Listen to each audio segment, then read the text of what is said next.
안녕하세요. 투자 쉽게 하자 김PB입니다. 엔비디아 곧 실적 발표, 투자의 명운이 달렸다. 자, 요번에 이제 이틀 뒤 수요일이면은 엔비디아의 실적이 발표가 됩니다. 수요일에 실적이 발표가 되는데 이게 굉장히 중요한 이슈입니다. 시장에서. 이거 이제 그런가 보다 하고 넘어가시는 분들이 많은데 엔비디아가 지금 전 세계 증시를 지배하고 있기 때문에 굉장히 중요한 이슈거든요. 시장의 운명이 달린 일이라고 생각합니다. 그 이유도 말씀드릴 건데 오늘 같은 경우는 낙관론에 대한 데이터, 비관론에 대한 데이터나 의견 이런 것들 다 모아가지고 여러분들이 좀 이제 종합적으로 판단하실 수 있게 이렇게 준비했으니까 한번 잘 들어보시면 좋을 거예요. 자, 헤럴드 경제에서 최근에 이런 기사 나왔습니다. 2분기 엔비디아 실적에 쏠린 글로벌 증시라고 해서 엔비디아 분기별 매출 추이가 보면 계속 쭉 늘었는데 요번 2분기 실적 발표치를 이제 얘네 엔비디아 측에서 얘기했던 것보다 좀 더 높게 잡았어요. 예상치를. 지금까지 엔비디아는 전망치를 계속 상회해서 전망치를 상회하고 계속 월가의 전망치를 상회해서 매출이 나오면서 매출이 계속 생각보다 고속 성장했었거든요.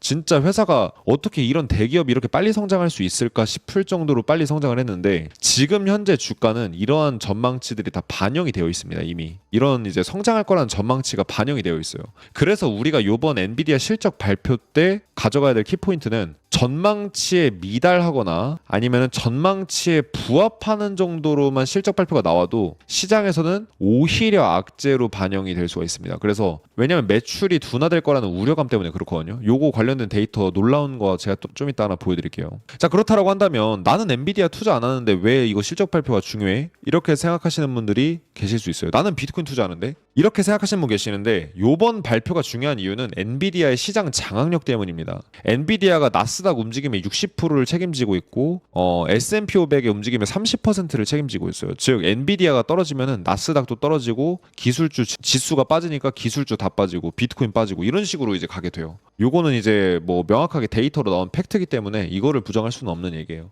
그러니까 엔비디아의 흐름이 되게 중요하다라는 건데 올해 엔비디아의 흐름을 보게 되면은 엔비디아가 조정을 이제 거친 시기가 최대 3달 이상이 소요된 적이 없습니다. 3달 안에 고점을 깨고 다시 올라가는 거예요. 늘. 일단 지난년도 상승 때 이제 지난년도 같은 경우에도 최대 83일, 즉 3달을 안 넘었죠. 3달 미만이었고 올해 같은 경우에도 68일 정도 걸렸습니다. 이 고점 다시 갱신하는데. 그다음에 지금 이제 64일째 기간을 거치고 있는데 이제 수요일 정도가 되면은 한 66일 정도가 됐을 거예요. 고점 갱신을 못한 지. 그러니까 고점 여기서 갱신하느냐 실패하느냐인데 요번에 갱신해주게 되면 이제 사람들이 안도감에 자본이 많이 몰리면서 안도 랠리가 또 많이 크게 나올 수가 있어요. 현재 우선 지금 하락이 지금 2달째 나온 상황이어서 이번 실적 발표가 진짜 이 엔비디아 주가뿐만 아니라 전 세계 자산시장의 진검승부가 되지 않을까라는 생각이 듭니다. CPI 발표나 금리 발표보다 훨씬 더 중요해요. 제가 봤을 때는. 그래서 기사를 보게 되면 이런 내용이 나옵니다. 인베스팅닷컴에 따르면 월스트리트의 애널리스트들은 이제 엔비디아의 실적 예상치를 이렇게 이제 286억 달러로 잡았는데 엔비디아 측에서 제시했던 가이던스, 그러니까 엔비디아 측에서 이렇게 얘기를 하는 거예요. 1분기 때 실적 발표를 하면서 우리 요번에 매출 이만큼 나왔는데 다음 달에 요만큼 낼게요 했는데 월가에서는 어때요?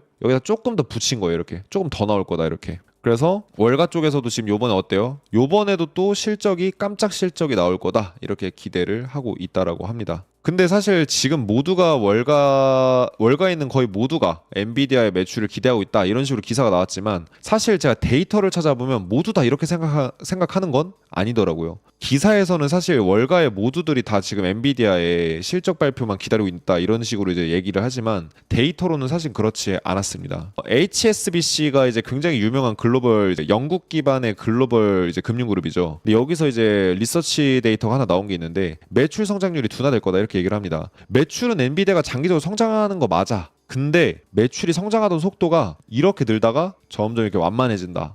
그러니까 매출이 예전보다 과거보다는 더 빠르게 늘지는 못할 거다. 근데 제일 중요한 게 사실은 매출이 얼마나 늘어나냐가 중요한 게 액수가 중요한 게 아니라 이게 중요한 거거든요. 사실은 성장률이 중요한 겁니다. 회사가 계속 기하급수적으로 성장하는 회사의 주가가 가장 많이 올라가거든요. 이제 그래서 엔비디아의 주가가 합리화되려고 하면은 지금 이 성장률이 유지가 돼야 돼요. 근데 이 성장률이 2024년 2분기를 기점으로 꺾일 거다라고 얘기를 하고 있습니다. 그러니까 엔비디아의 매출이 계속 늘어날 수 있다고 하더라도 매출 성장률 자체가 꺾이면 지금 현재 엔비디아의 주가의 밸류에이션이 비싸지게 되는 상황이 오게 됩니다.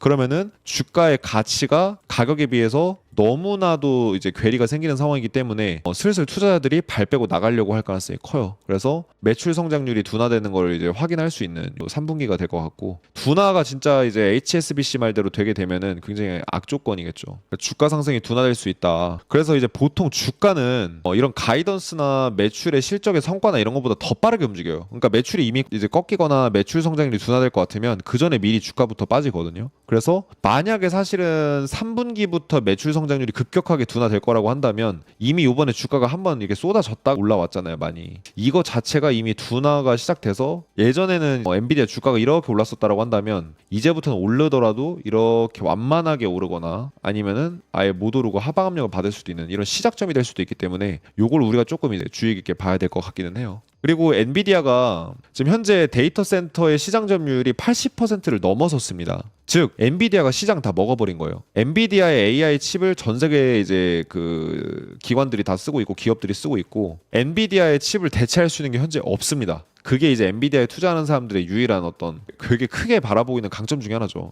그래서 제가 봤을 때도 이 데이터 센터 내지는 AI 시장은 점차 성장하고 있는 게 맞아요. 점차 성장하고 있는데, 그러나 이 시장 내에서 원래 엔비디아가 뭐 요 정도를 차지했다가 점점 갉아먹어서 지금 이렇게 시장을 대부분 다 차지를 하고 있거든요. 그러니까 이 시장에서 더 뺏어먹을 파이 자체가 없어진 거예요. 기존에 뭔가 이렇게 우리 이 시장을 잡아먹으면서 엔비디아가 성장을 했는데 이제 여기서는 엔비디아가 더 확보할 매출의 어떤 성장력이 없어진 겁니다. 그래서 뭔가 엔비디아가 이 상황에서 시장을 독점하고 있는 상태에서 더 매출이 커지려면 시장 자체 파이가 어마어마하게 커져야 되는데 계속 이렇게 시장이 불어나야지만 엔비디아의 성장률도 유지가 되는데 어디까지 그렇게 될 수 있을까? 이게 이제 우리가 봐야 될 키포인트예요. 이제 엔비디아의 시총이 4천조라고 하면은 시총이 4천조에서 8천조까지 가려고 하면은 이익도 지금보다 한 2배는 늘어줘야겠죠. 지금 가치 평가가 유지된다라고 해도. 그러면은 이제 나머지 진짜 이 천문학적인 돈을 어디서 매출을 내서 어떻게 만들 것이냐에 따라 뭐 주가가 좀 결정되지 않을까. 그래서 냉철하게 판단하고 싶은 분들은 그런 것들을 한번 조사해 보시면 좋을 것 같아요. 이미 답은 정해져 있어요, 사실. 자, 그러면은 이제 고점에 대한 우려감이 계속해서 엔비디아에서 나오고 있는 이유. 엔비디아를 이제 찬양하시는 분들은 정말 엔비디아를 사랑하고 있고, 엔비디아를 반대하는 분들은 진짜 강하게 반대를 해요. 근데 이게 왜 치열하게 대립할 수밖에 없냐면, 엔비디아를 반대하는 분들의 논리도 상당히 이론적으로 맞고 엔비디아를 찬양하시는 분들도 나름의 이유들이 다 있어요. 근데 엔비디아의 지난 10년 동안의 주가 움직임을 보게 되면은 이거는 좀 심한데라고 할 수도 있습니다. 당연히 이건 정상이에요. 그러니까 엔비디아 반대하는 분이랑 찬양하는 사람은 서로 싸우잖아요. 근데 그럴 필요가 없는 게, 엔비디아가 더 오를 수는 있더라도 얼마 못 오를 거다 이렇게 얘기하는 사람들도 일리가 있는 게 뭐냐면, 당연하죠. 엔비디아 주가가 지금까지 이만큼 올랐어요, 10년 동안. 근데 10년 동안 이렇게 200배 이상, 지금 이게 아마 제가 이해하는 게 맞으면은 10년 동안 2만% 이상 상승한 거거든요. 200배 이상 올랐는데 10년 동안 200배 이상 올랐던 주식이 닷컴 버블 때도 없었어요. 닷컴 버블 당시에 애플 1000% 올랐고요. 닷컴 버블 당시에 마이크로소프트 가장 버블이었던 주식이었거든요. 얘가 12,000% 정도 올랐나 봐요. 근데 엔비디아가 2만%가 넘게 올랐어요.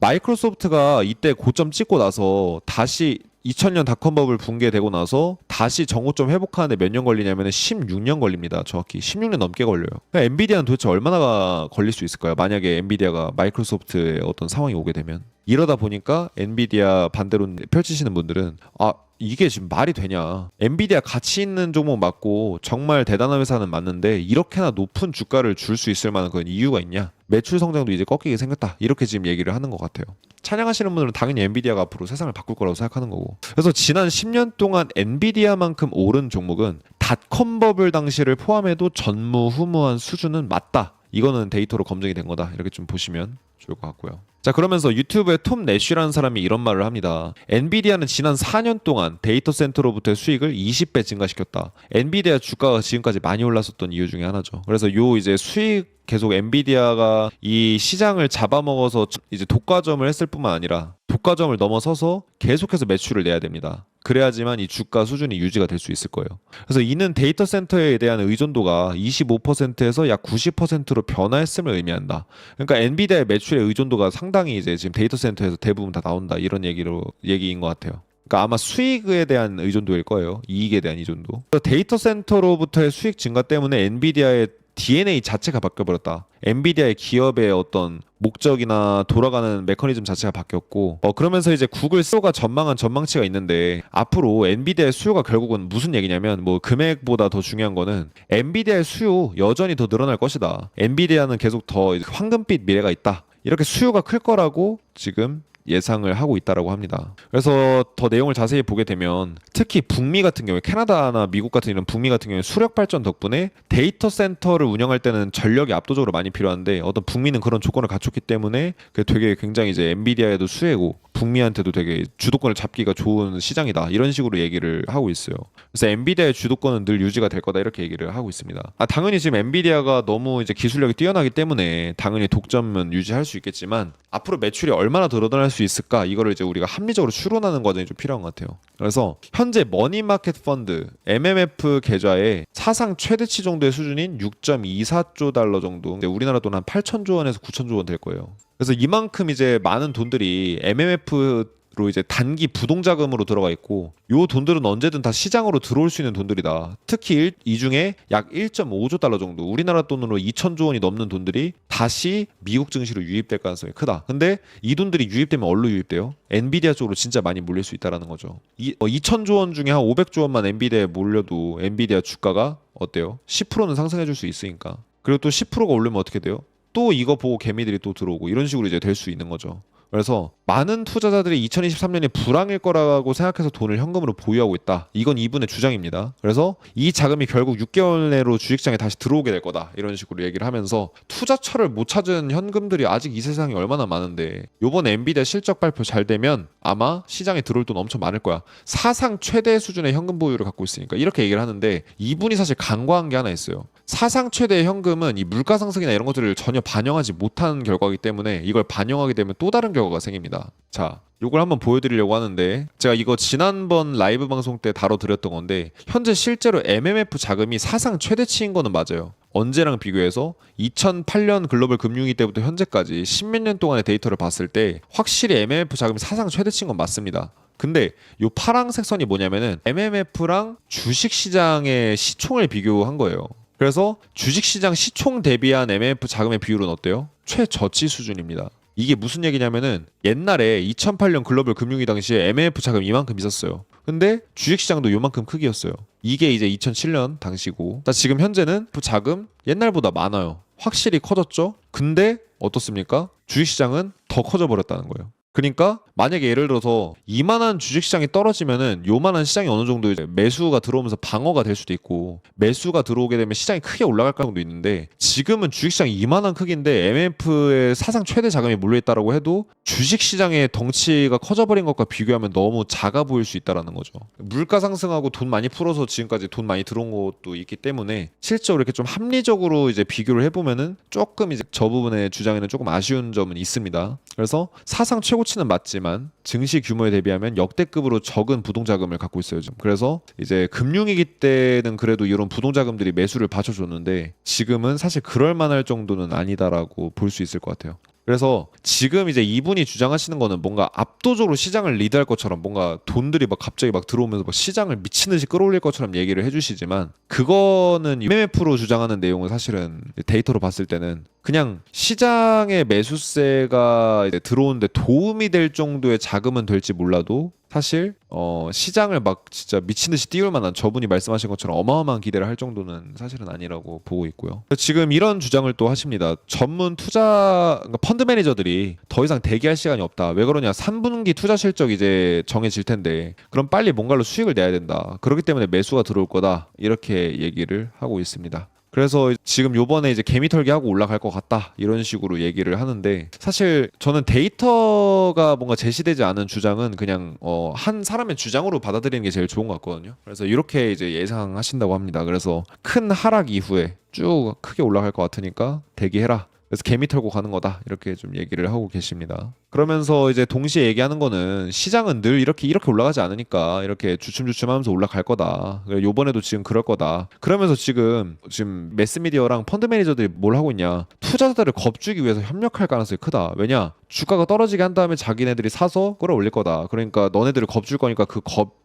주는 거에 절대 동요하지 마라. 이런 식으로 얘기를 합니다. 그 다음에 이런 하락을 이용해서 투자자들이 던져낸 주식들을 사들일 거다. 미디어를 통해서 공포를 조성하고 마치 완전히 세상이 붕괴되는 것처럼 느끼게 할 건데 그런 거에 속지 마라. 이런 식으로 얘기를 하면서 결국 저가에 매수해라. 이런 얘기를 하고 있습니다. 그래서 아마 지금 이 방송을 보고 계시는 분들은 엔비디아 비롯해서 시장에 대한 낙관론도 가지고 계신 분이 있을 수도 있고 아니면 동시에 보고 계신 분도 있고 비관론을 좀 크게 보시는 분들도 계실 수 있어요. 근데 어떻든지 간에 이제 우리 같은 경우는 제가 봤을 때 가장 어떤 상황 속에서도 금융시장만이 아니라 우리가 가장 좀 그나마 최대한 합리적인 납득될 수 있을 만한 논리적인 어떤 그런 결과값을 도출하려면 데이터나 어떤 지표 같은 것들 눈으로 확인할 수 있는 것들이 있어야 된다고 저는 생각을 하고 그래서 데이터 기반의 합리적 추론을 하게 되면은 뭐 시장이 상승하냐 떨어지냐 이걸 떠나서 내 관점을 좀 더 확실하게 이제 가져갈 수 있다고 생각을 합니다. 그래서 그게 장기적으로 시장에서 살아남을 수 있는 유일한 길이기 때문에 여러분들은 데이터 기반의 추론을 좀 해주셨으면 좋겠다. 이렇게 말씀드리고 마무리 짓도록 하겠습니다. 그래서 수요일에 실적 발표 전후로 주가가 크게 요동칠 수 있기 때문에 그 부분 유의해 주시면 감사하겠습니다.